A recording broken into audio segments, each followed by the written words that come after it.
এভাবে সারা রাতকে টর্চার করে আয়রা। আর টর্চার করবো না তোমাকে। তো কল কেন দিছো? শেষবারের মতো একটু দেখা করতে পারবা কাল? সরি, পারবো না, কালকে অফিস আছে। রায়ান, আমি শেষবারের মতো বলছি, এতটা ছোট কইরো না আমাকে।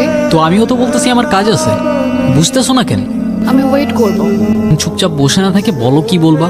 সবকিছু কি আবার আগের মতো ঠিক করা যায় না? সব তো ঠিকই আছে।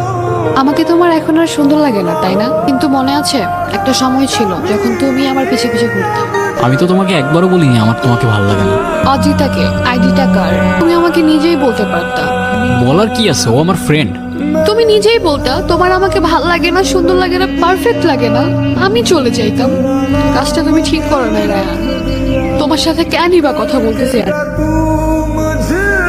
কিন্তু খুব ভয় করছে। কি নিয়ে ভয় পাচ্ছ? আমি মেবি আমার লাইফের সবচেয়ে ভ্যালুয়েবল কাউকে হারাই ফেলতেছি।